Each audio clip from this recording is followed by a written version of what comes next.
Hello, this is Coach Aaron Saft in the Running is Life podcast. And my guest today is Will Frantz. Will is my strength coach. And I asked him to come on to discuss plyometrics and isometrics with me. I hear, so many people talking about isometrics and the plyometrics. And so wanted to get Will's perspective from a strength coach, personal trainer, and see what he thought about those. Because I do plyometrics. He programs plyometrics for me. And as you'll hear, we kind of talk about it. But I've had experience with plyometrics. I've been doing plyometrics since I was in college. Since I was in high school, truly. We did plyometrics back then. So I have a long history with plyometrics. So I understand the principles behind them, what I'm supposed to be doing, how I'm supposed to be doing them. So we discuss whether they're for everyone, who should be doing them, and our concerns. So we talk about that. We talk about isometrics. What is isometric strength?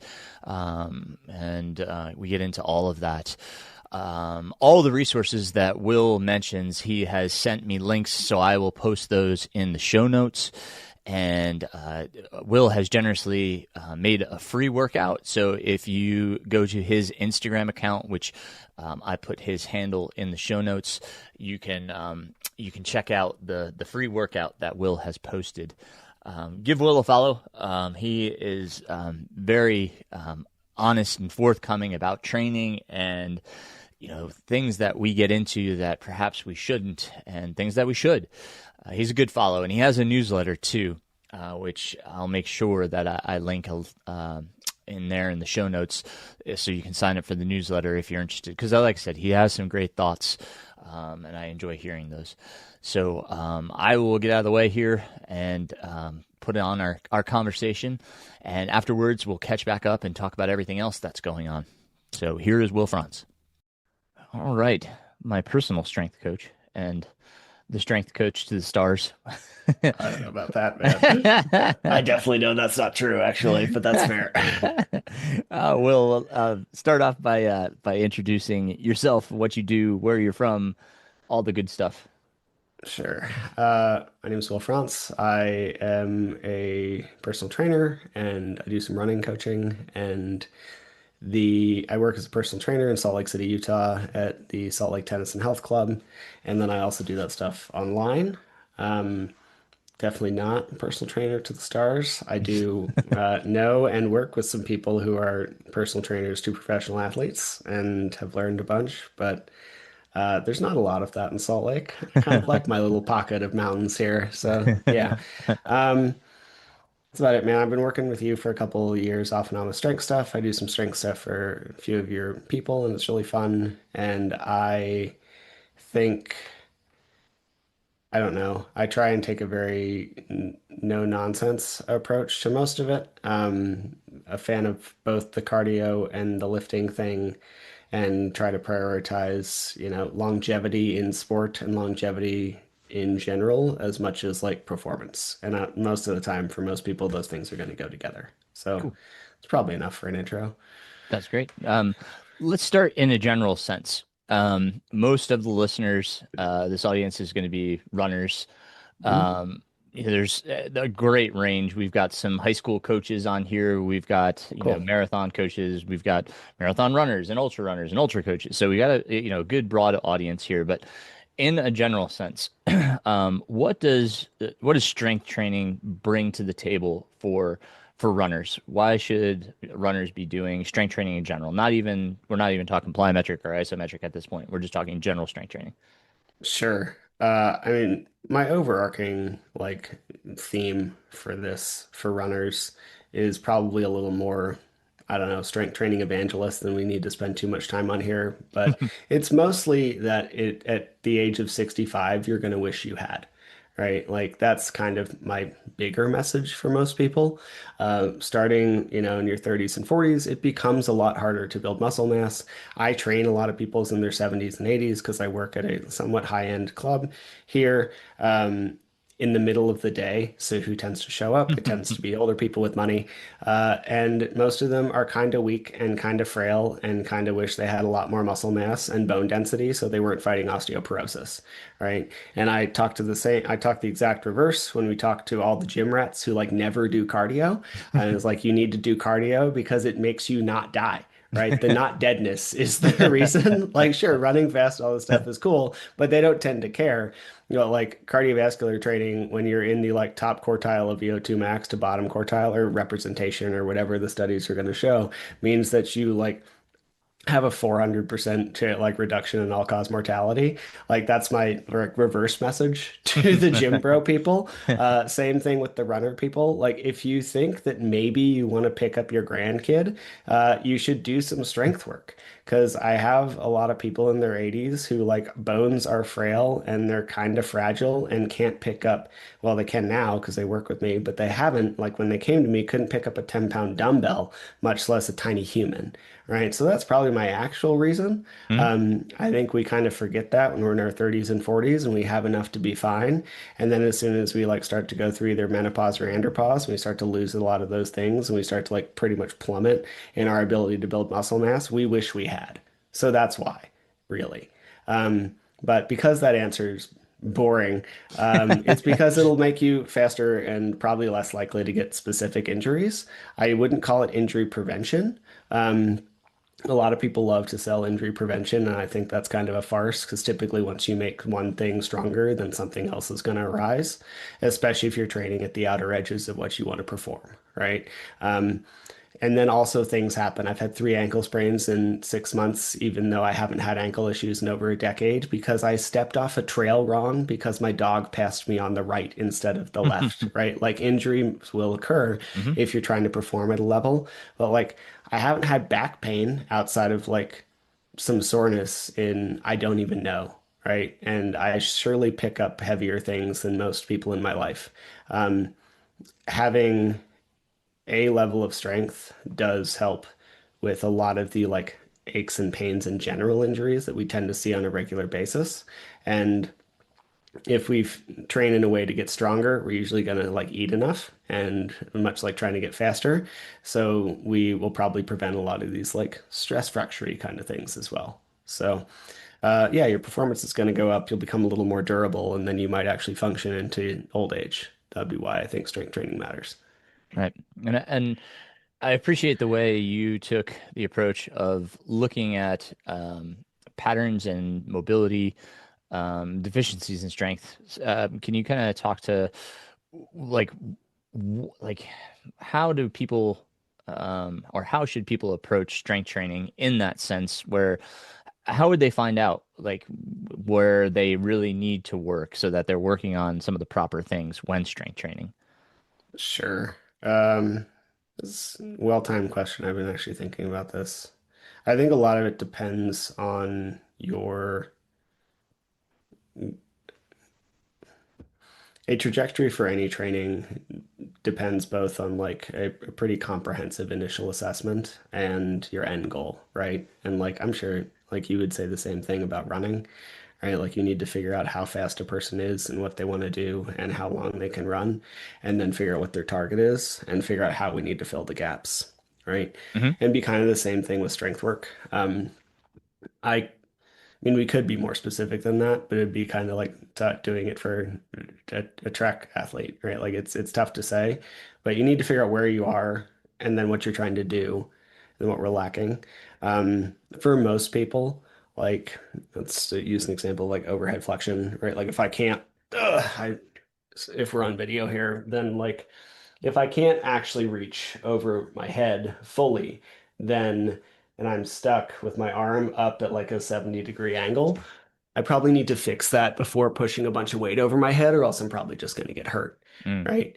Hmm. Um, and we could use the same thing with running. Like to run fast, we need to be able to create hip extension. You need to be able to put your leg behind you in order to get enough push from your glutes, which are pretty big in relation to the rest of you.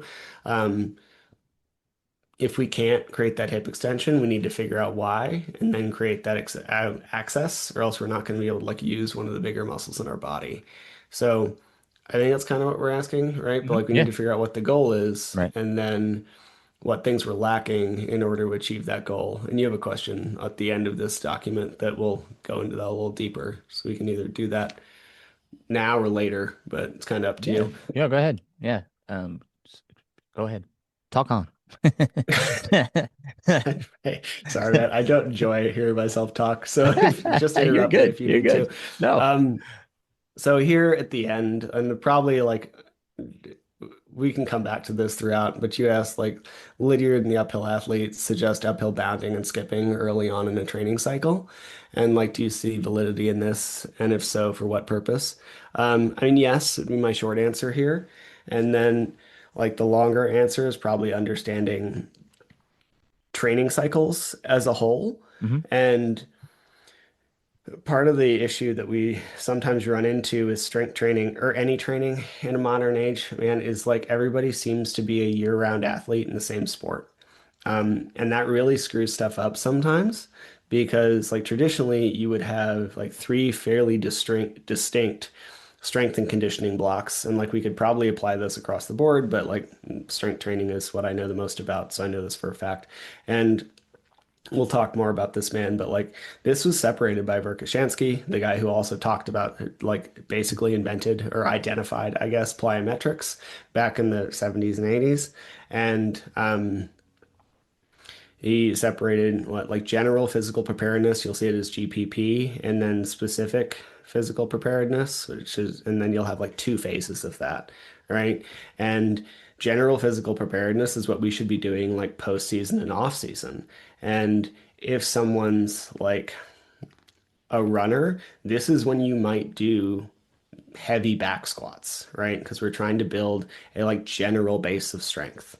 And if you have a 3 month block where we're not really worried about very specific race training, we're just trying to build volume or whatever, depending what your theories are on running. But Lydiard was more of a volume guy at the get-go. Then like you'd be doing heavy strength work. He wouldn't because all of his people were farmers, right? So like he didn't need to, but I sit at a desk and like tell people to pick up things. So like I would need to do strength work. And then we would build into what would be like more sports specific. So instead of a heavy back squat, we might move to either like a Bulgarian split squat or a walking lunge, or if I'm training mountain athletes, it'd be more like heavy box step ups, right? Like we were doing for you for Tour de Jean. Hmm. And um, so when we look at like Lydiard and uphill, they I don't well Lydiard's tough because it's from so long ago. But Hmm. like I actually do really appreciate it, and I think they absolutely have a purpose here. Trying to dial in with his strength with his philosophies on strength training are like it's just so divorced from the modern landscape that it's a tough thing to like actually pair with, right? So Yeah. I mean I do agree with him. I also don't train anybody who's working 10 days in a field, right? So like that, Yeah. like that's True. the work my dad grew up doing, Right. and he was really strong as a result of it. And then he also like continued to be strong as a wrestler. But I don't think my dad did strength work until he got to his like final years of high school, and he was a state champion Hall of Fame wrestler. Mm. When you move hay bales all day and like shuttle cows, you will be a strong person. So you just Right. don't really need to do deadlifts, Yeah. right? Yeah. And then if we look at like the uphill athlete stuff, I they do talk a little bit about this separation between GPP and SPP, but they tend to be a little more geared towards sport specific stuff. And I think they're probably a better representation of, and I don't necessarily mean this positively, um, but I think they're better representation of the modern training landscape where like everybody is on this constant year-round performance cycle, right? Like we're running, I don't know, too many hundreds in like a 6 month time span, or we're trying to run 6 marathons a year. And like you just can't actually perform like that, right? Like you can maybe do 2 marathons really well. Like look at the people who get paid to do it, right? Like they're probably a pretty good representation of what we could actually do. Two, right? Hmm. It doesn't mean that's what you should do, but it does mean that if we're thinking about like an actual training cycle from like GPP to these things, then it's probably going to be on the like postseason, off-season, in-season cycle. And from a running standpoint, that might be a couple like big races a year, especially at the longer distances. Now, if we're talking a 5K, it's not the same, Right. right? Right. So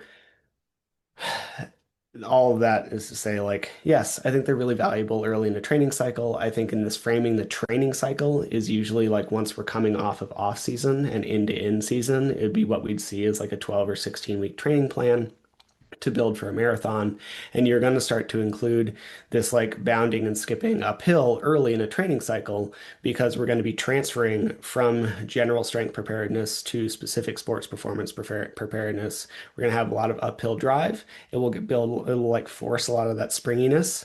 And it will like teach decent running mechanics while also reducing impact load, right? Mhm. Like you aren't going to be having quite as much um, bone stress or like ligamental stress Mhm. as we would on, I mean, try to do them downhill and it'll hurt worse. Yeah. So like Right. that's kind of Right.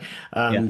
And if we look at uphill athlete, like on their, I know it's on their website. I haven't read their book in a while, but I think it's there too. They talk about like trying to actually get a steeper hill. Um, this is gonna we have to again take the framing of who they're training, right? Like they train people to like climb Everest or like Killian, right? Like Yeah. this BK. is that Yep. athlete. Yeah, Yep. 100%. Yep. Um, when we look at a like I've taken a course from Derek Hansen, who's worked with a lot of ranging from like track athletes to football players at getting faster up to like cross country distances, right? Mhm. And if we're looking at that, we might want to max out at like a 10% grade, maybe, probably less, because it's going to be a lot more relevant to that sports performance perspective, and you will actually get better dynamics once we start to move above 10, 15%. Your mechanics change actually quite a lot. We start to see a little more forward lean from the hips. Depending on your ankle mobility, it might be even lower, right? Like you can't drive very well through your foot. You're much more on your toes.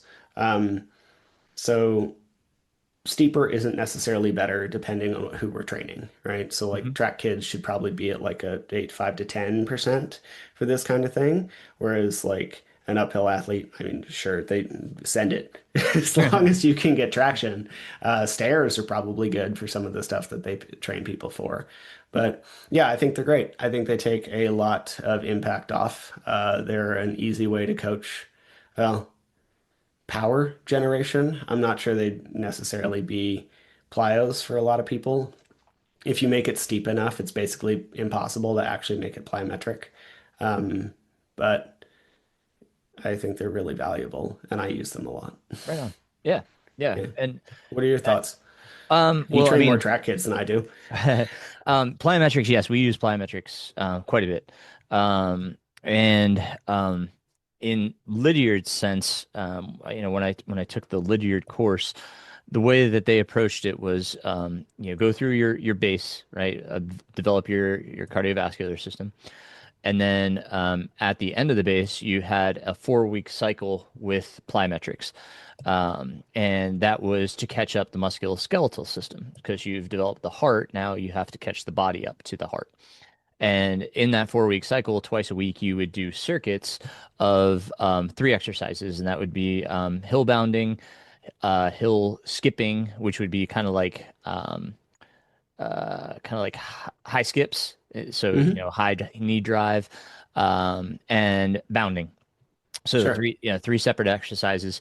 The way they did it, the way they set it up, and the visual they gave us was a 200-meter hill, which is an extremely long time to have people bound.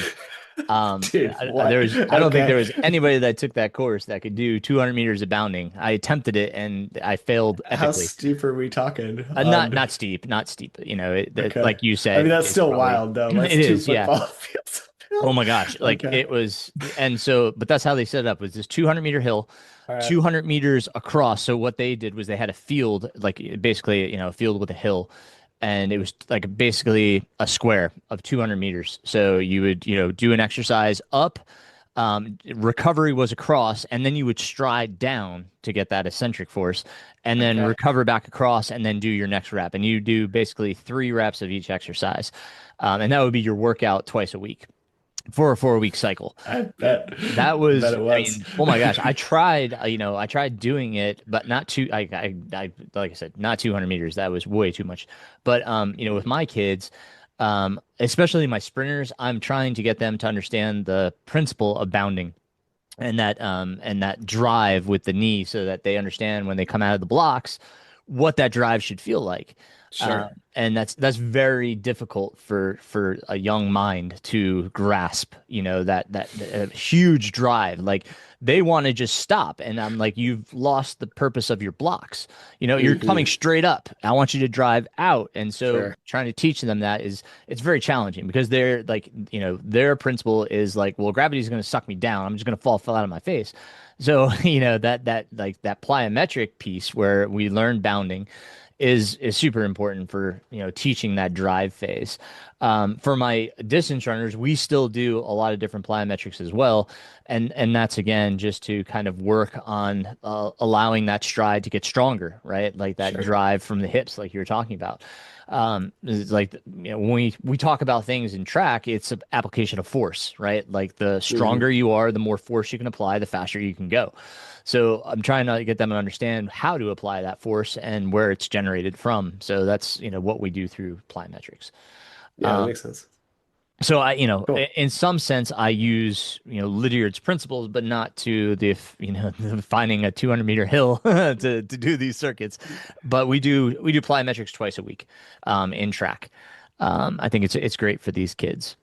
I love that. So yeah, Yeah, I mean, I feel like we often forget how intense Lydiard's programming actually was, yeah, right? Like, yeah, and yeah. I'm not the one to note this, right? Like, I learned all of this from Steve and John on the coaching pod, their coaching stuff, but it's like, dude, the his long runs were like a 6 minute mile for like 20 miles. 20 plus And it miles. was Yeah, for easy, sure. right? But like, Right. that's Yeah. because their zone two is like enough to murder most Yes. humans. Yeah, for sure. Like, For it's sure. I cheap. like, like going through that course, it's just like not for the average human. Oh, It's like man. but it is interesting to kind of still try to apply some of the principles, right? Like, and that's where strength comes in is kind of catching that musculoskeletal system up.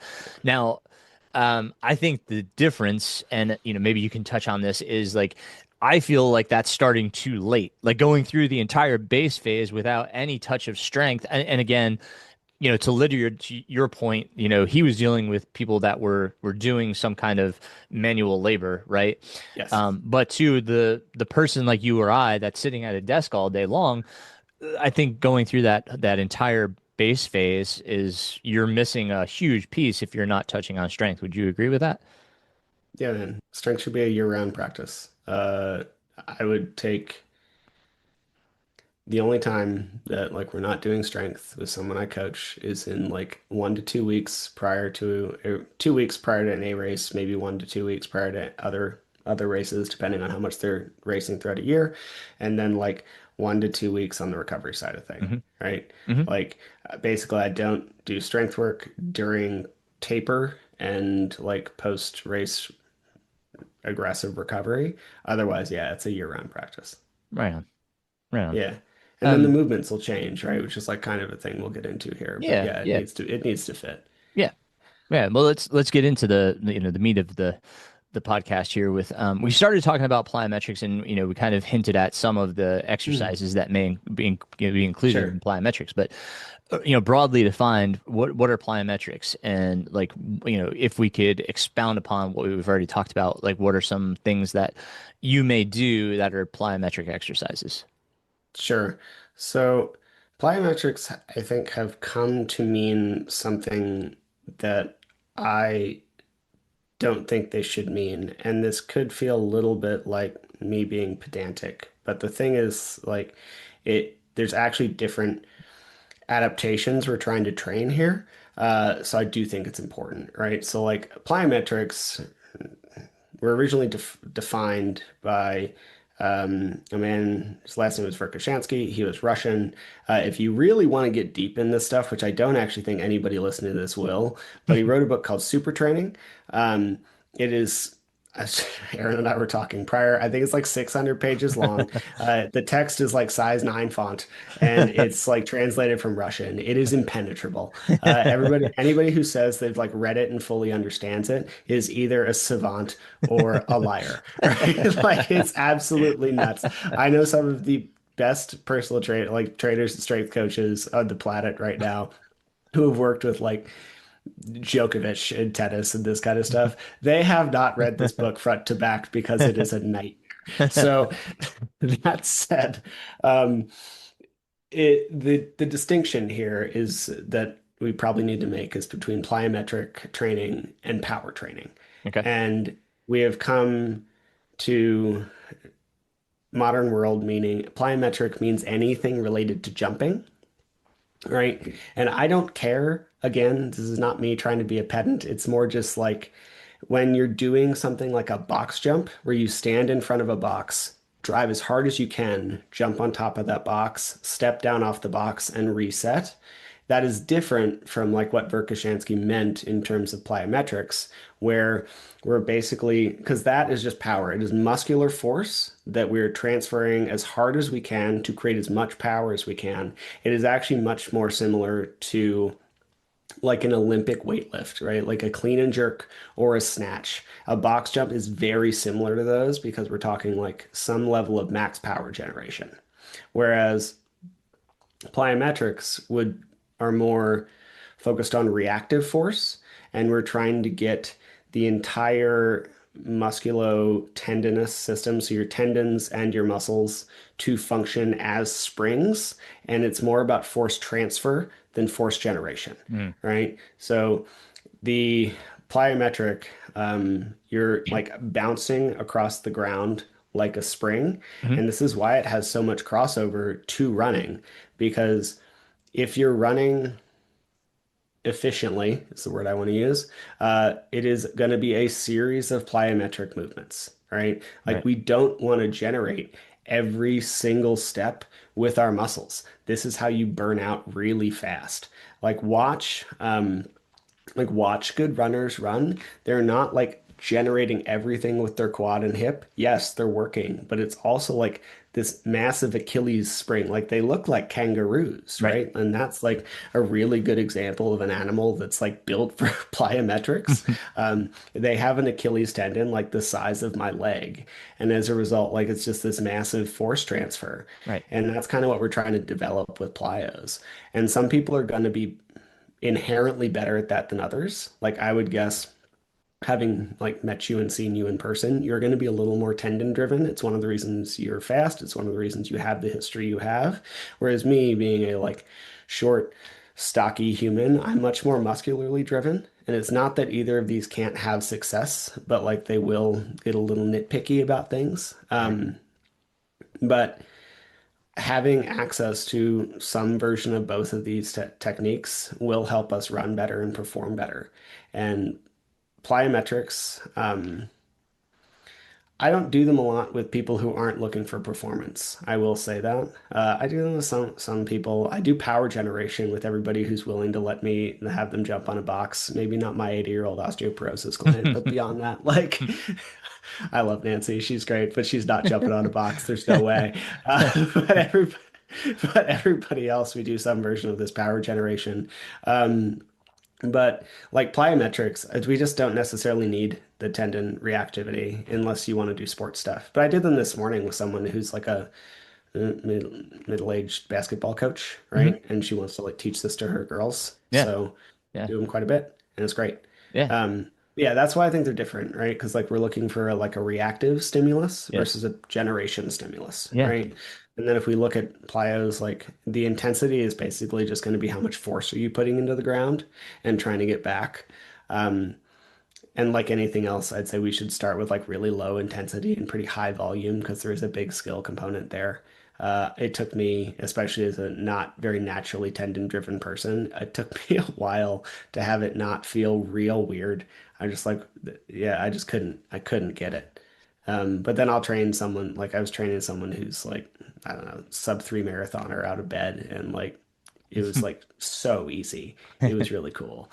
So Right, yeah. and you can tell the people like my sprinters. I think of because we used the plyo boxes last week we started on top, Mm. dropped off so I could Oh, show sure. them what the reactivity should be coming to the ground, right? Like those of them that just thud and then went into their Yeah, acceleration. that's me. I said, this is what we're working on. This is what our plyometrics are going to help us. We're going to bounce off the ground, use that energy to accelerate.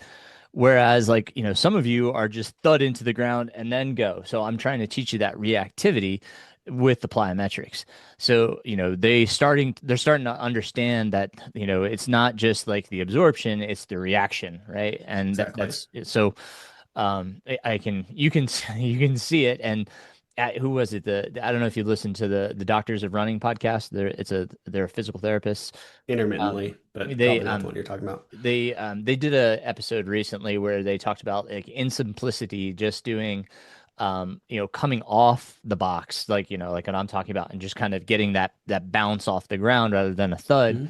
is like probably one of I'm not gonna say the most basic, but a basic way that you could do like plyometrics, like even if you're just come off a chair and have that Yeah. reactivity with the ground, and doing building up your reps, like that was what they were saying was like the one of the most basic workouts you could do if you're trying to incorporate something like this and learn that. But Absolutely.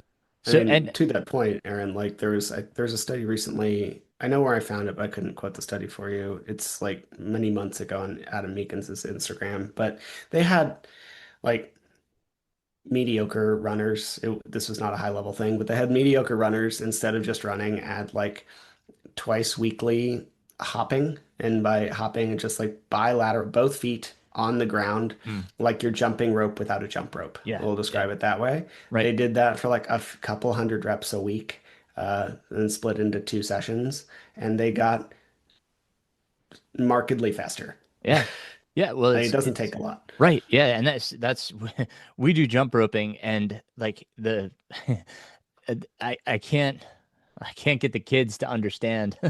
It's the same concept, right? Like this Yeah, is we're I'm just applying it in a different way. They don't they don't grasp that, like it's hard. this is Yeah, that bounce, right? And so it's like I'm trying to do all the different ways to show them the same thing, and exercise in a different way, but jump roping exactly. And some of them it's like it's the most basic thing to just try to get them to do it off of 2 feet. Like we yeah, can't even begin to talk about doing it on 1 foot.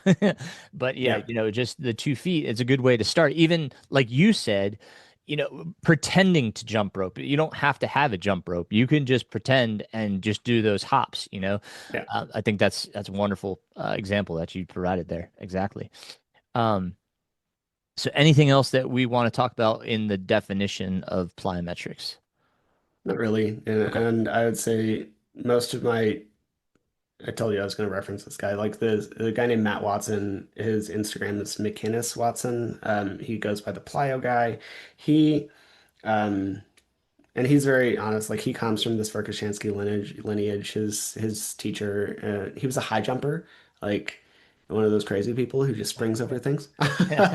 Yeah, he was a high jumper. And now he's British. He's an educator. I think he's in Tennessee at this point, working with largely football athletes. But um, he's where I learned pretty much everything. And he uses a lot of these like Verkhoshansky principles, except with I think he's a really good educator, right? I think the internet is full of people who are either pretty good educators or like pretty mediocre information. Like it's tough to find like both. And I think Matt both provides like good information in a very digestible way. Nice. He doesn't use like he doesn't go deep into the shortening cycle until you like pay him to do so and actually teach you these things. He just is like, here's how you do leaping. Do this, which is really helpful, man. Yeah. Yeah, so like that's a pretty Okay. good way to go if you want to get deeper into this stuff. Sweet. I'll put that in the show notes. Perfect. Cool. Now, we kind of wanted to talk about isometric as well. Hmm. Now, two very different things here. So Yes. Um, we're not comparing these two. We're trying to define them. So, in that, what would you define isometric exercises as? I can define so where plyometric was like basically defined by short ground contact time, right? Like I think Verkhoshansky defined it as uh, without a ton of language, like basically you're spending less than a quarter a second on the ground, right? If we're doing like proper plyos. Isometrics are the opposite. You're not moving. You find a position and hold it. Is what it's going to be. There's two real varieties of them, but the basics are ISO, meaning like not changing, and then metric, meaning measurement, right? So your muscle gets to a length, and then it maintains that length, is the definition of an isometric. Okay. And you'll hear other things like isotonic and isokinetic, and you just don't care what these mean unless you're like an absolute strength training nerd. They're all functionally going to be more or less the same. Also, the other two don't matter unless you have equipment that costs like $20,000. Like you need really expensive stuff for that to be real. So for the most part, if you're going to get into a position and hold that position, it's going to be an isometric. A standard one that I guarantee everybody listening to this knows is a plank. If you get Mhm. into a plank, that is an isometric hold. Perfect. Perfect. Excellent. Um, the we've kind of talked about some of the benefits, especially with plyometrics. Would there be any other benefits that you would add to that conversation, specifically for plyometrics? For plyos, um, no, plyos are going to be mostly the reactivity side of things. They really help with running form. I think they help with foot landing position, actually, because if you're going to do plyos well, you really got to land like right behind the ball of the foot. Hmm. Um, and it like helps a lot with that drive. So Right. yeah, on the plyo front, they're, I don't know, they teach you to transfer force better is the whole goal. And as Yes. a result, they tend to help a lot with running form. Cool. Cool.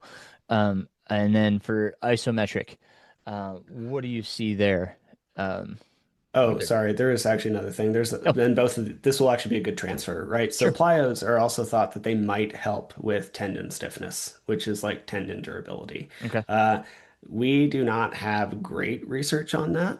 Okay. I've gotten kind of down a rabbit hole of tendons for the past year due to dealing with injuries of both myself and people coming to me with injuries and all this stuff. So I've gone deeper than I might have wanted to.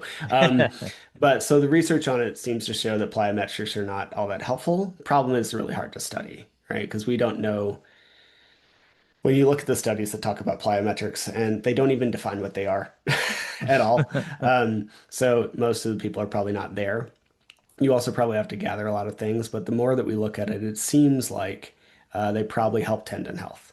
And so that's another benefit could be Absolutely. there. Sure. That said, they also put a ton of stress on your tendon. I Hmm. actually don't know a faster way to damage an Achilles tendon than try to have someone do like plyometric single leg hops at like a high intensity without actually prepping them to do so, right? Like That's fair. so fast of an injury. It's like Kevin Hart tearing his psoas off his body, right? Like you can't just go to sprinting at 40 when you've never run. Right. Same thing with this kind of thing. And then same with so isometrics, like on a bridge there, they're also really good for your tendons and other stuff. But yeah, so like these things have that crossover in that they're good for your muscles, but they also have a lot of benefits and usage for this for your connective tissue. Mm. And you were just mentioning some of the risks and potential drawbacks is, doing things too quickly, right? Um, Anything else that you would add to that so far as risks and drawbacks? Um, In regards to and plyos, yeah, plyos, isometrics. yeah, yeah, I don't know. I think it's one of these things where it's tough to know where the line is a lot Hmm. of the time. And I feel like I've over the past year and a half become much more cautious about plyometric and introducing plyos. Um, because I've learned unless I'm staring at the person, I actually don't know how well it's going to go. So Yeah, online, I've become incredibly cautious because someone would have to have like experience, right? Like almost yeah, have it's that experience. also I've been surprised a couple times where someone who like runs a really fast marathon, so they clearly are providing a lot of plyometric force, but once we transfer that into the gym, it leads to problems. Mm. Um, and I don't know what to say too much about that. I Yeah, think no, they're like kind of a that's fair. complicated, like Yeah, weird movement. So I would just be really cautious with integrating these things and for like sure. not putting too much in your Achilles tendon. Yeah, and that's why I work with the high school students with it because, that's Yeah. obviously I'm there one on one with them and I've had experience with it since my college days. Yeah. But yeah, it's, and you have it in my program as well because I've had Hmm. that experience. For Um, sure. And it's a tough thing to like sometimes we also have to understand like what your background is. Like you, I have little concern, partially like you're teaching them, you've done them a long time. Um, I don't put a ton of stuff on age, but like tendons do get hurt faster at older ages, largely due to like slow dehydration, basically. They don't hold water as well mhm, in the same way that we get skin wrinkles. It's basically the same principle because our skin has a lot of collagen in it. As that deelasticizes, we get wrinkly. As your tendons get older, the collagen deelasticizes and it is unable to snap back as well, right? So kind of understanding where that is. Also, just like a marker, and this isn't, I don't really care what people do from hormone replacement therapy. I think it can be really helpful. But if you're on a decent amount of testosterone, and by decent, that could just be a replacement dose. If you went from nothing to mid range, if you're on hormone replacement therapy, that helps your muscles respond a lot faster. It does really nothing for your tendons. mm. So we'll see this a lot in bodybuilders. They will tear tendons all the time unless they're on human growth hormone because like we don't have a thing that's like balancing each other out. This is not me giving any advice for any medication. This is me recognizing the modern realm of like it's actually really easy to get TRT or like testosterone at this point. And if you're on a decent dose of it, in that can be small. It's relative to what your levels were prior, Sure. right? So if you're on a decent dose of testosterone, you're at a slightly or substantially, if you're on insane bodybuilder doses of it, higher risk for tendon problems, right? So Okay. we just need to be careful and recognize these things, right? Absolutely. Yeah. And like I talked about this in a thing with Faith years ago, but like my mom's been on hormone replacement stuff since like pretty much since I was born. And it's really good for her. So I have like nothing against these things. It's just understanding like where we are and Hmm. being able to scale appropriately. Fantastic. Cool. Yeah. So on that note, ISOs, if we want to Yeah. hit those. Sure. Yeah. So like um, whereas plyos are hitting a really specific adaptation, I think isometrics are less magic. I don't know what else to say, right? Like it's I think isometrics are more often most exercises, and most exercise selection is a tool for load management. All right, so if we look at, I don't know, let's look at a squat and a version of a squat. So a traditionally, let's assume that you know what you're doing in the gym and like you have the ability to do all these movements, right? Like a back squat is going to be incredibly loadable, right? So like I back squatted over 300, right? I cannot front squat 300 due to like positional issues there, right? So if I wanted to still train my legs, and I wanted to be forced into a lower load, I could go lighter on a back squat for higher reps, which Mhm. like might not actually get me the benefit I need, or I could move to a front squat because it's still going to get a really big stimulus on my leg, but it's going to force me to load it lower, right? And then we could even downgrade further to like a Bulgarian split squat, which is going to be single leg, or like a walking lunge, which the increased requirements for stability are going to force me to go even lower, right? Like I'm not, especially if I have dumbbells in each hands, even if I'm using straps, there's no way that I'm going to have an equivalent load to my back squat as I go through walking lunges. It will Sure. not happen. I've tried. It doesn't work, right? Like I tried large ladder experiment and I didn't make it a single step, much less like a few reps, right? So we can see the same thing for isometrics, where they're incredibly useful for injury recovery, injury management. They do have a couple like specifics that I'll get to in a sec, but I think isometrics are largely really good because they allow you to stimulate the muscle without necessarily putting as much stress on the connective tissue. Mm. So when we're looking at something like um, Achilles tendinopathy, um, if we do isometrics, and here's one of the magic things it does kind of do, when you have tendinopathy, and this is just a general thing that's going to encompass both tendinitis and tendinosis, we've learned that if unless you're going to get MRI'd on a regular basis, we can't really say which is which. Um, so if you do an isometric, it squeezes the tendon, and the tendon has a bunch of fluid in it, but when it gets inflamed, it has extra fluid in it, and that inherently is painful. So when we do an isometric for, it doesn't have to be that long, 15, 20 seconds. Like think of a top of a calf raise and just hold until your calf cramps or until 20 seconds have passed. Um, it wrings the tendon out like a sponge. Mm. It squeezes some of that liquid out. And as a result, you have fewer, like you will be in a little less pain, right? To be able to perform a little better. Mm. This doesn't work for everything. Um, it seems to work better for an Achilles tendon than it does for like a patellar tendon, right? Like tendons are weird. They really matter which ones are there. So like I wouldn't necessarily, even movements aside, like we wouldn't give the same basic principles for treating jumper's knee as we would for Achilles tendinopathy. Jumper's knee is a nightmare. It ends basketball seasons under strength coaches better than me, right? Like it is a nightmare to treat. But an Achilles tendinopathy usually won't end a running season. It just feels real bad, right? So like kind of understanding what we can train through. Sure. Um, but yeah, so an isometric will squeeze some juice out, helpful. It also will put a lot of stress through your calf without putting as much stress through the tendon. Um, and it also allows us to probably moderate positions a little better.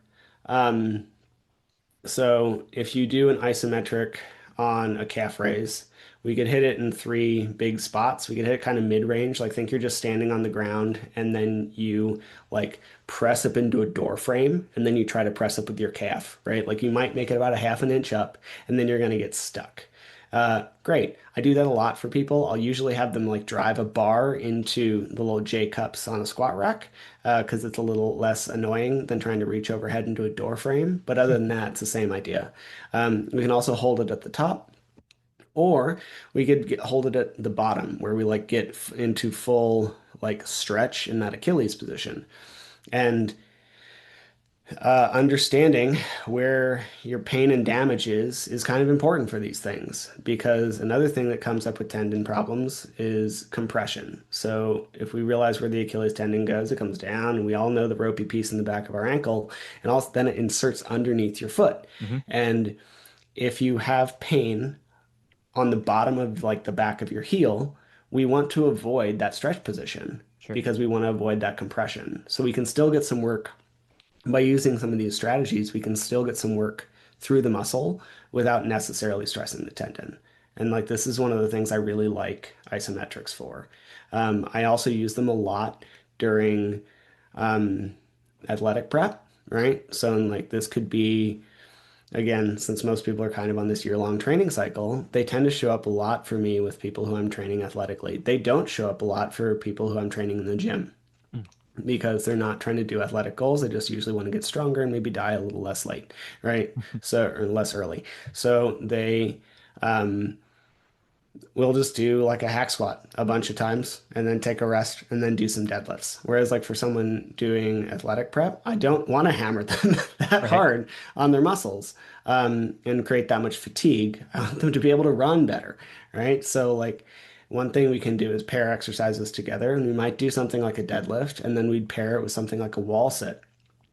And that's going to do two things. It's going to still get that like bi-weekly stimulus to the quads so that we still build some strength in the quads. It's not going to create as much fatigue.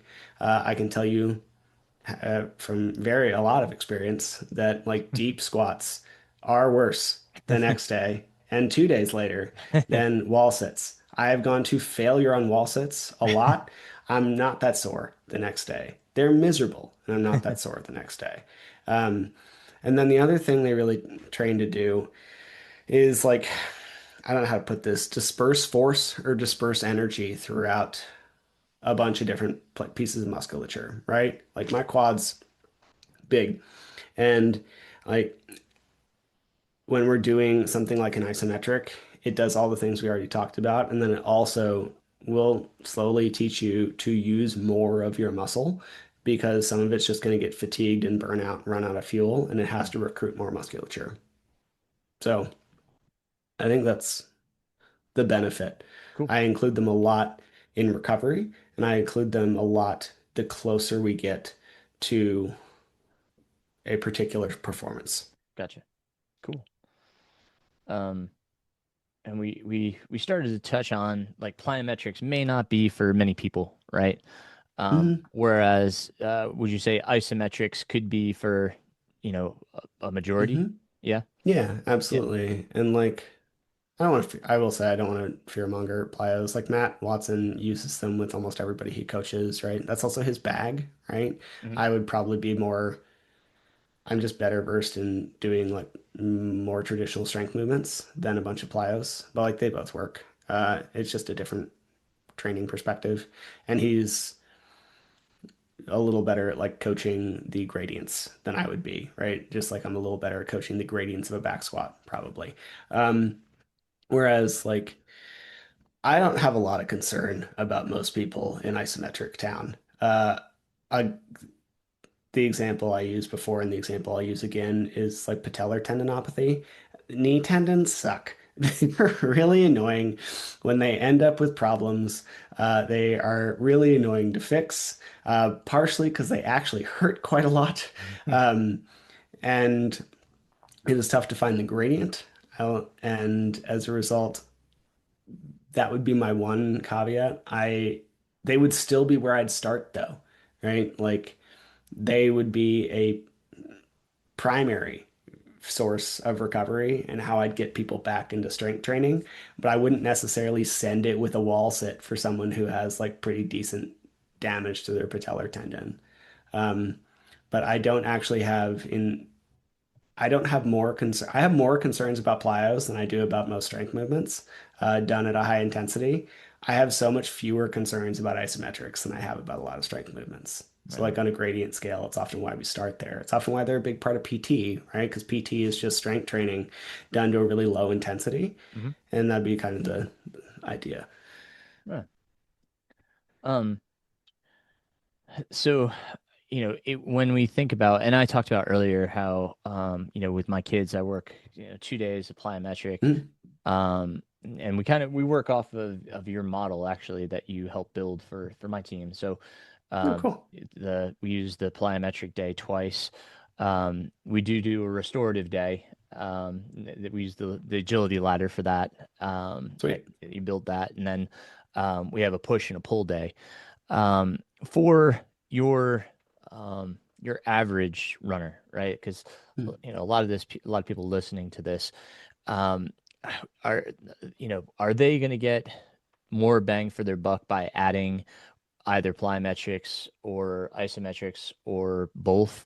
Or would you say like, your general strength or sport specific strength exercises, maybe not even including either of them would be kind of more attuned for your general athlete, or would kind of phasing some isometric work in, as you mentioned earlier, and then going through your general strength, specific strength.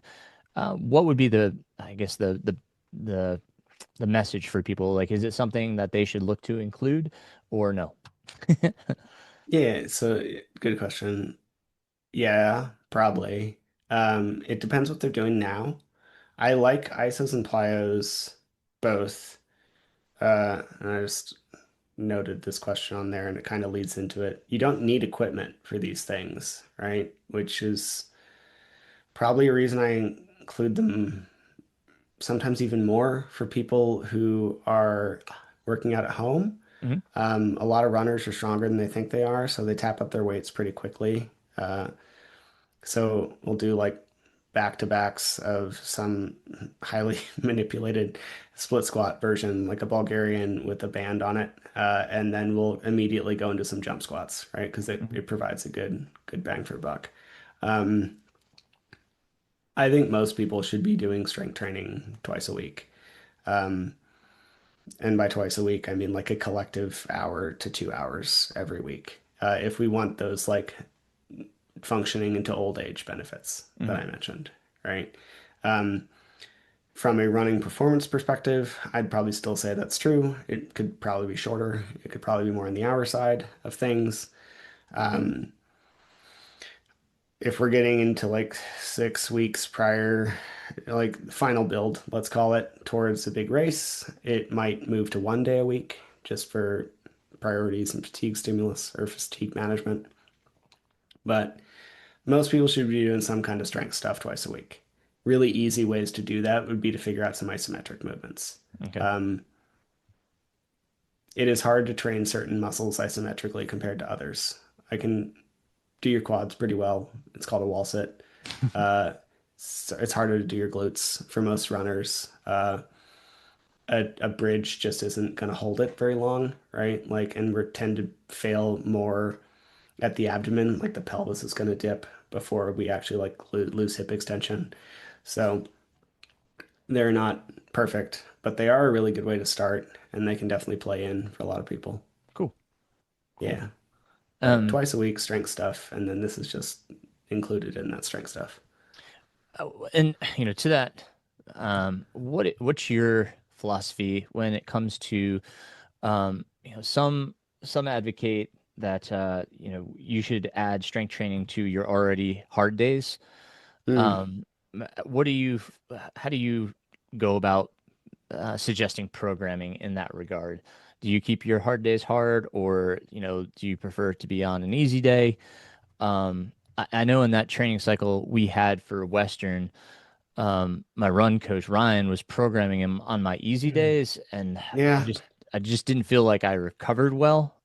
yeah, but Because so, how do you feel about the in regards to programming? yeah, I have mixed issues with this. Like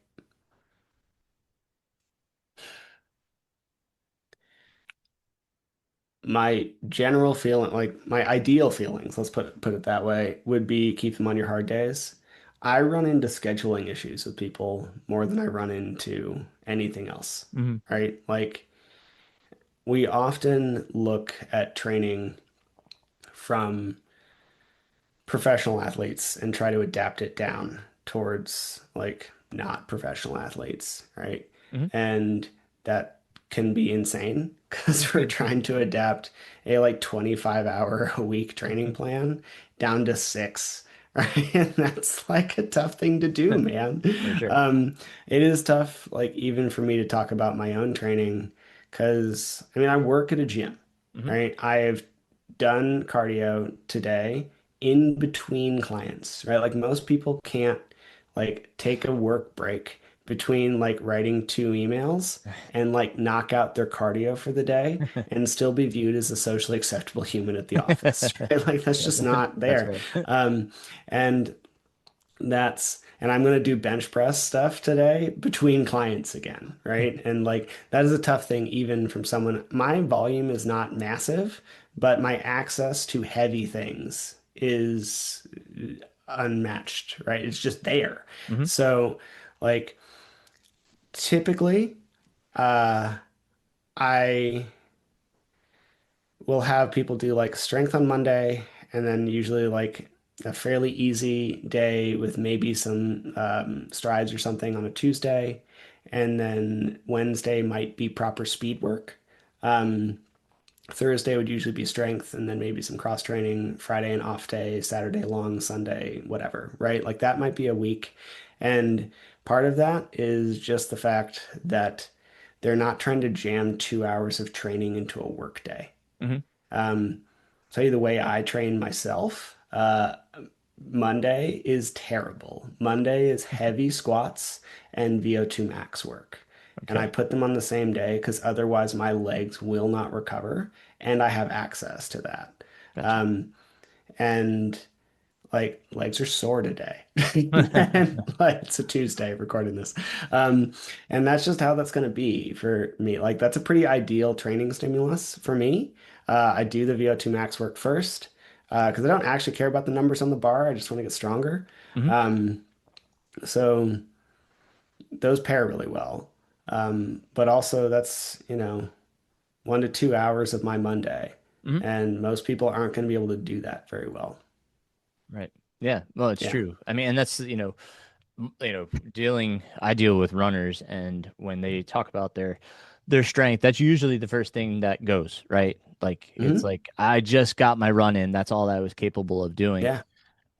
To those runners, do you have any suggestions? Like, what are some things that you would say like could help that runner? Like to say, like, yes, of course, like we need to prioritize strength. We know that, but like the reality is like, how do we help them? Like, what are some things that they can do to help them get done? I just had a conversation with a runner that was like, listen, if I don't run and lift, in the morning, it just doesn't happen, right? So they Yeah. stack it, right? And that's what some people have to do, Yeah. but like aside from like saying, well, yeah, just like because as you mentioned, person's already running like an hour, hour and a half, and then lifting another hour. That's 2.5 hours. Like, what are some things that you can suggest? And you brought something up already, which I think was a great idea, and that's kind of breaking it up throughout the day. So, if you were to do something like that, or if you have other ideas, how would you do that? Yeah, there's a bunch of ways to do it, man. At the end of the day, it's going to be hard, right? Like that's my first note. I think a lot of the time I'm not a huge fan of hard for hard's sake, but understanding that like, hey, if you want to do this stuff and have all these things, it's going to be challenging, right? And that's like it. I have a big note where I think everything is prioritization.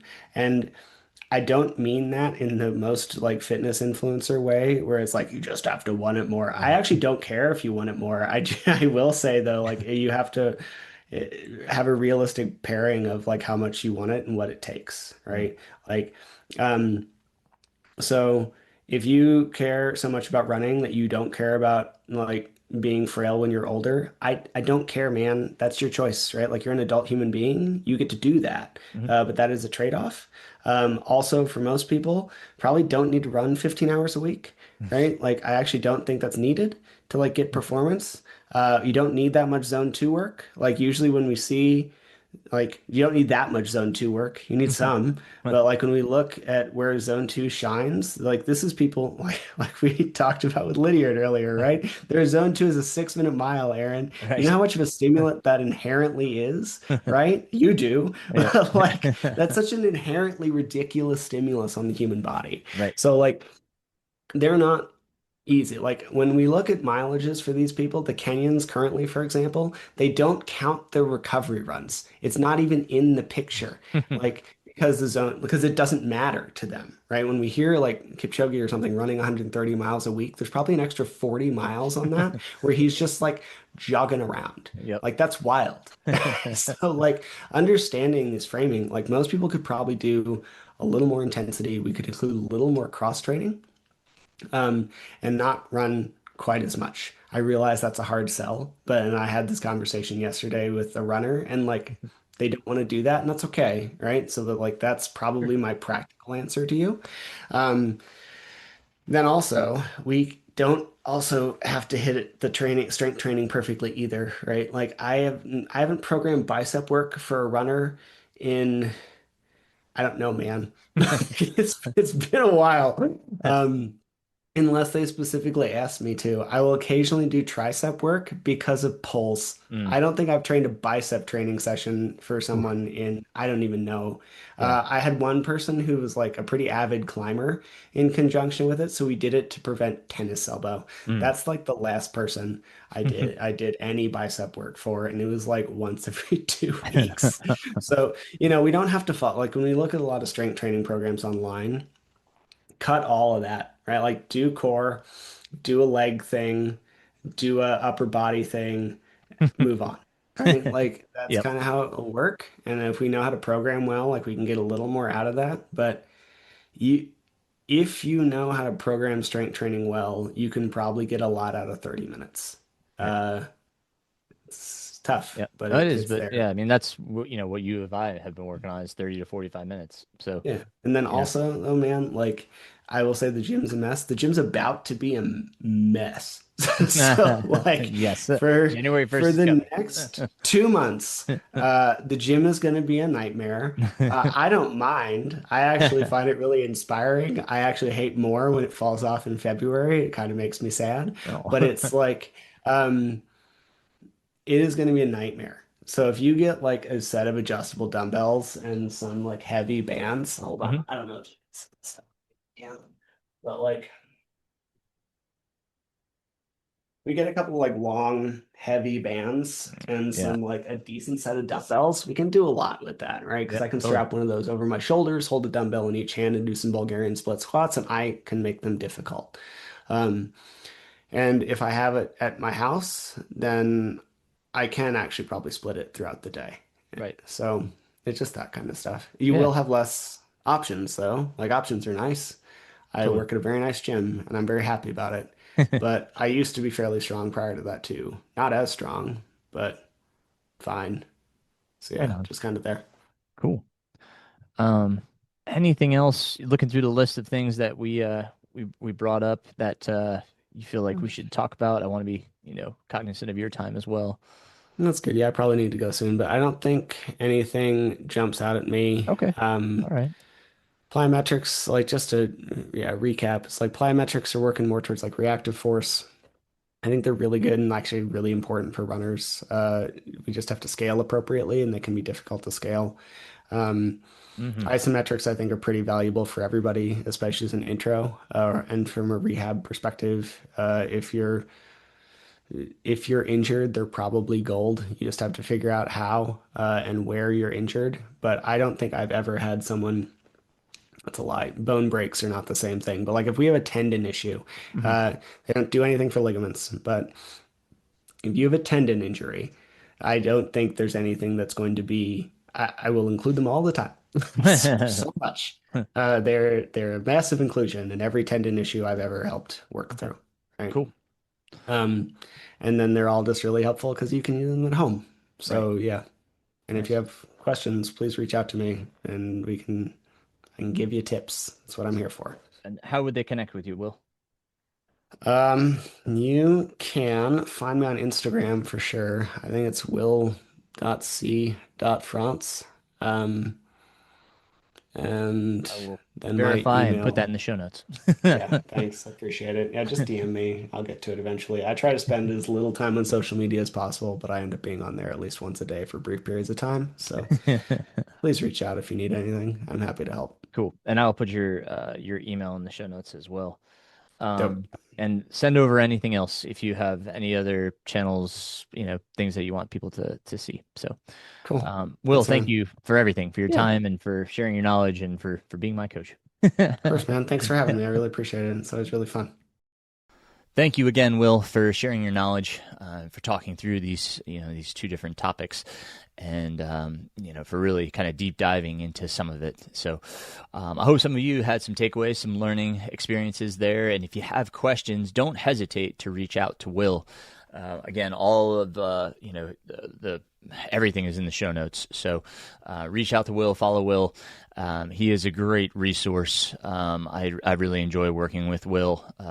We started out with basically a Zoom call where he kind of did a screening to kind of see where my deficiencies were, both in mobility and strength, and built the program based off of that. And then, he's really good about responding to text messages and answering questions. He'll hop on another Zoom call to check form and make sure that that you're doing things properly. So, if you're interested, reach out to Will for strength training. Like I said, great resource. And like I said, really hope you enjoyed that conversation because I did. It was fun catching up with Will. So far as everything else goes, I am recording this on, what are we, December 11th. How could I forget? I just ran 11 miles.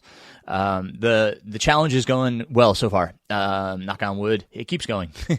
No problems thus far. As I said, I just completed 11 miles today. I've signed up for the Fierce Dragon. Some of you saw that on Strava. I kind of talked about how I'm adding some vert back into my runs, which kind of creates a challenge when you're trying to cover mileage and do some vert because it increases the time on feet, which is challenging. Of course, you don't want it to have to take too much longer than it has to. So today's 11 miles was 2 hours, and that's simply because I got 1,500 feet of gain. There was a really decent climb about mile 4, and I've been abiding by heart rate better.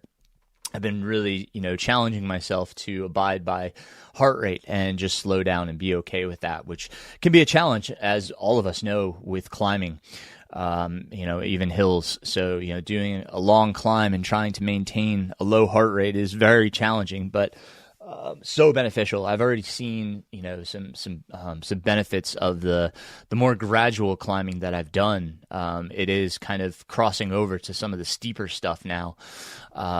So it's amazing if you're patient what can happen, with your heart rate and your ability to kind of move faster.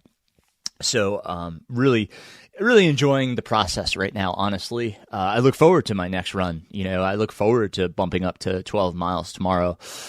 Started thinking about what the weekly mileage is going to look like, and it can be a little bit overwhelming, so I try not to get too far ahead of myself and just kind of think about either the day I'm in or the day ahead, and potentially some routes that I want to do. I kind of mentioned that in my Strava post today, how, kind of thinking about some things that I want to incorporate so far as like routes and climbs and stuff like that.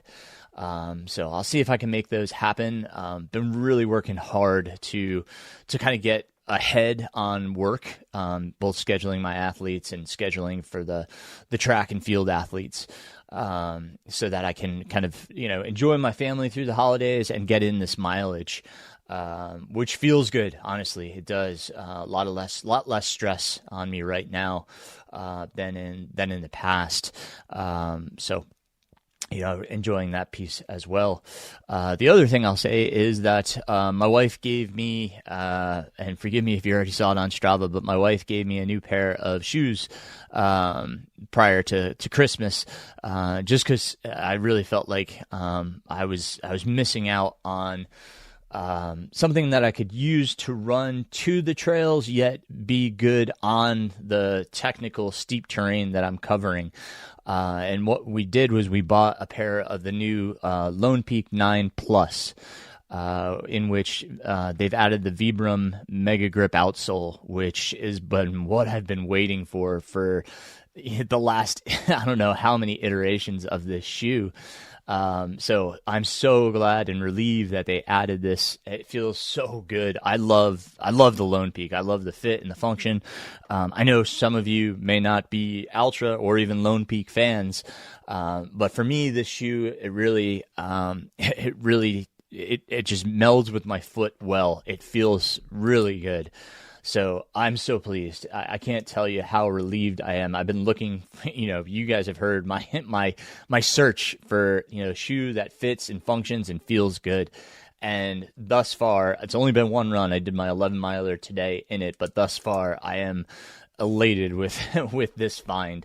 It feels so good. So I'm very pleased right now with this find. So I think she's going to get me another pair for Christmas. So excited by that. Also started bringing back in my pole use, training for Fierce Dragon. For those of you that don't know Fierce Dragon is in January. I've had podcasts on the Fierce Dragon 200. Both David and Michael, who kind of tied the 1 year for the 200-mile win, I had on the podcast, and Cecilia, she won the women's, and I'll try to put those in the show notes. I'm making a note right now.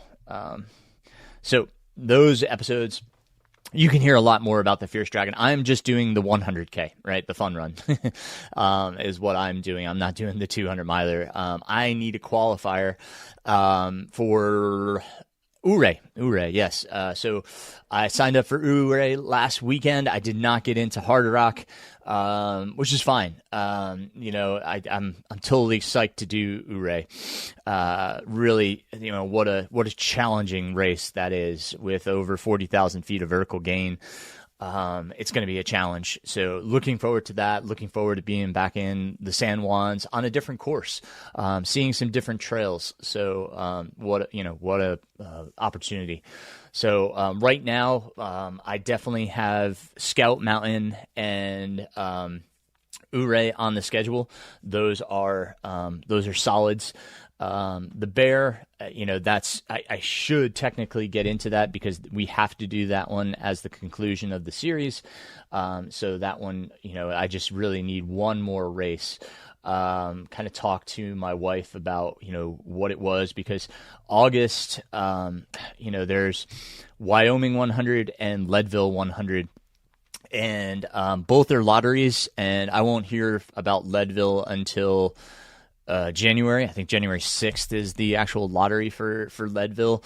And the Wyoming, I think, isn't until like February. So, and I don't like, it's 100 spots. So, challenging to get into that. So I'm a little concerned about August. So, thought maybe to sign up for Crazy Mountain in Montana. Only stipulation here is that it is 2 weeks post Ouray, which would be extremely challenging. Not that I'm not up for the challenge, but if I can get into an August race, it will give me a lot more recovery time. But if I do Crazy Mountain, then I'll have plenty of recovery time before the Bear, but we'll see. So, some things are up in the air for race 3. Those are to be determined. So, again, we'll kind of find out what happens. Totally excited for the opportunity though. And no guarantee that I can get in the Crazy Mountain. Thing will probably sell out super fast. So, we'll see. So that's what's going on so far as the Rocky Mountain Slam goes. This Fierce Dragon is on, the Duncan Ridge Trail. Sorry, I started thinking down the spiral here. It starts in Vogel State Park in Georgia, and it runs the Duncan Ridge Trail. I believe the 100K we go out to Skeena Gap, I want to say, which is like 20 miles, and then run back. And then there's 2 short out and backs, and by short I mean they're 10-mile out and back, so 5 miles out, 5 miles back. So you go out to one of the other aid stations and back twice. So technically 3 out and backs, 1 long out and back, and 2 shorter to make up the 100K. So that's Fierce Dragon. It's going to be January 16th. I want to say it's a Friday. If that's right. Yeah. So January 16th, Friday, January 16th. I'll be out there running that one, which I'm super excited for. What else is going on? Yeah, I mean, you could probably hear it in my voice. I'm excited by everything that's going on. Trying to be real cognizant of my strength training. This conversation was refreshing. Kind of had some good reminders from Will about why we should be strength training, why it should be, in our daily lives, not in our daily lives, but within our training regimen. So, trying to really stress that I need to strength train, but at the same time, I really need to be cognizant about how much I'm lifting. I have this type A personality, if you will, that it puts me in a position where I'm constantly trying to lift more. I want to lift big weights and push and do a little bit more on the next set or in the next workout. So I need to get out of that mindset because I need to make sure I can still run. I did, get back to leg training. I had that knee injury a little while back, and we kind of backed off of leg strength for a little bit to let the knee, make sure the knee was okay. Did some single leg squats the other day, and I could kind of feel the knee if I wasn't cognizant of where my knee alignment was. So I had to be really attentive to the position of my knee as I did those single leg squats. Single leg deadlifts. And then the other thing was that we did front squats, and I may have loaded a little too much weight. And again, here's where that comes in. Here I am 2 days later, and my hamstrings, when I started today, I started out with my wife, I could really feel my hamstrings as I kind of massage them right now. I can totally feel, that kind of that soreness. They loosened up as the run went along, but they're pretty sore. So need to be careful about what I'm doing, how I'm doing it, and how much I'm lifting when I'm lifting. So, just some things, some reminders to yourself. Like we can overdo it, especially, if we're left unsupervised. Obviously, Will's not there with me when I'm lifting, so I need to be smart about how much I'm lifting, how I'm lifting, how often I'm lifting, etc. So, I'm lifting, it's great. I've got that back in the program, and I'm very happy with that. We kind of talked about what lifting might look like as we move forward, as the mileage increases. This week, I'll hit 78. Next week, I'll hit 126, and then the following week, something like 175 or something like that. So some big mileage. Certainly 126 will be a PR for me. So far as training volume goes, notwithstanding weeks that I've run an ultra, be it that I've run a 200 miler, that's notwithstanding. I'm not counting that. I'm counting a training week. So the next 2 weeks are, they're going to be PRs for volume so far as training goes. So, excited by that though. My son gets home tomorrow night. So as this releases, he'll be coming home. I can't wait to see him. I haven't seen him since my birthday in October. He didn't get to come home for Thanksgiving, so I'm super excited to see my son. So all good things. Real positive right now. Just trying to stay healthy, do all the right things, make sure that I'm not overdoing it. I'm being careful at track practice not to do anything that I shouldn't be doing, not overdo it there, to ask for help from the kids, to demonstrate or to move equipment. I just don't need to be getting hurt. So trying to be smart about all that. So I think that catches you guys up on everything that's going on here in the world of running is life. And, I've got, each week I've got a few people reaching out, which is so cool, about coaching. I certainly appreciate that. It's, I haven't filled my roster yet. So if you are interested in coaching, want to talk coaching, even if it's after the start of the new year, please reach out. You can find all my contact information within the show notes. Feel free to submit the form on my website, runningislife.run, if you're interested in coaching, and I'll reach out and we'll set up a call and talk through things and see if you feel like you're a good fit with me. So feel free to reach out. My rate will remain the same for 2026 at $150 a month. If I say so myself, that is a steal for what you're getting in coaching. I want to keep it affordable and enjoy my time with the athletes I do coach.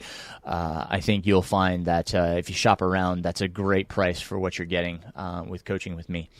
So, just so people know, I do coach all distances. Obviously, I coach track and field, so I am coaching distances of 55 meters up to 2 miles in track and field. So if you are a 5K, 10K, half marathon, marathoner, I welcome you to the fold. I don't just do ultra runners. I have runners that are of all distances, trying to qualify for Boston, trying to PR in the marathon. These are things that I am used to coaching. I've been coaching since 2000. So this is my 25th year of coaching. I started out as a track and field and cross country coach and evolved into a marathon coach. Then I evolved into an ultra coach. So my background is quite expansive. I say that just so people understand. I really do enjoy working with all athletes, no matter what the ability is. I prefer to work with the person that's really just trying a new distance or trying to PR. that's what I enjoy doing. I don't have a lot of elite runners, to be honest. It's not my population. I enjoy working with people that, have challenges to fit in running, that have families, that have job obligations. Because I understand that. That's my life. So, but this is what I do for a living. So if you want to reach out, please do. And thank you for listening, for being a part of this. Really appreciate you guys, and I hope everybody is doing well. If you have any questions, comments, concerns, don't hesitate to reach out as well. Until next time, my friends, keep moving forward. Running is life.